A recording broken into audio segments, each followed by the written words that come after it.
Okay, so when you were in school, did Yes. you go to a regular school or did you go to a school for blind kids? We went to public school, and there are schools for the blind but we did not attend one. We went to public school, and we were with our class the majority of the time. When we were young, sometimes we get pulled out of class for Braille lessons, like when our classmates were learning how to write or learning how to do cursive.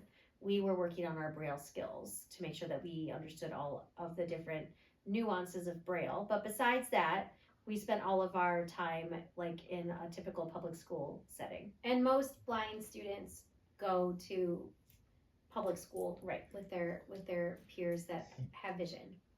So how did you learn how to read Braille? They have teachers that are called very creatively teachers for the visually impaired. They're called TVIs, and they are trained to show blind kids how to read Braille. So like it's just like a student learning how to read with their eyes, except for we learn how to read with our fingers.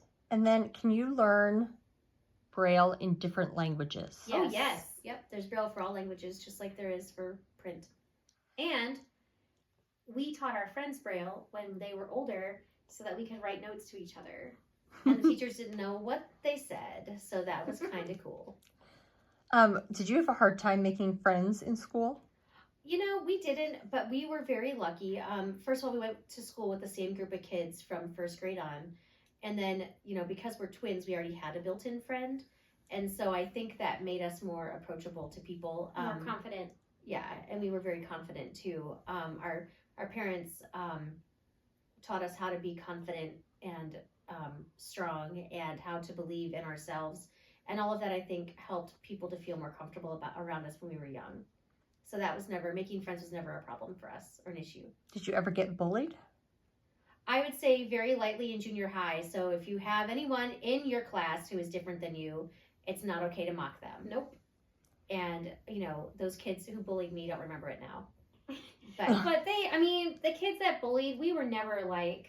Not hardcore, but no. It does happen though. And we were lucky that we had each other. We were lucky that we had a family who taught us how to value ourselves. And I think that really helped us during a lot years. of people with and without disabilities, especially during this time in their lives, get bullied. And it's never okay because people grow up and they don't forget that. How did you play games with other kids? So a lot of games had Braille on them, or we would just partner up with somebody else that would help us.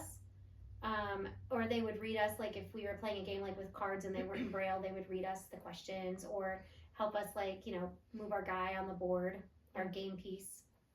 And then in college, we just switched to playing nothing but euchre with Braille cards. And that's still the love of my life when it comes to games. We love playing euchre. Yep. I love it.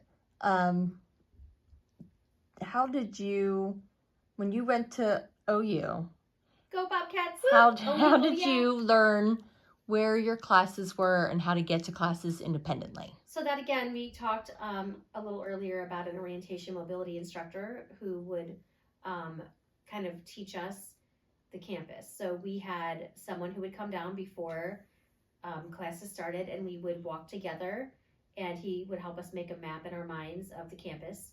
And so every time he came, we didn't have to work as long or as hard, but we would memorize the location of our classes beforehand when things were quiet on campus so that we didn't have to stress about trying to learn classes with, thousands of students there with us. And it gave us time to teach our dogs where everything was too. Because our dogs are very smart and they'll show us stuff that they remember, but it's not their job. Like if I were to say go to the grocery store, take me to English class. Yeah, they're not going to do that. No.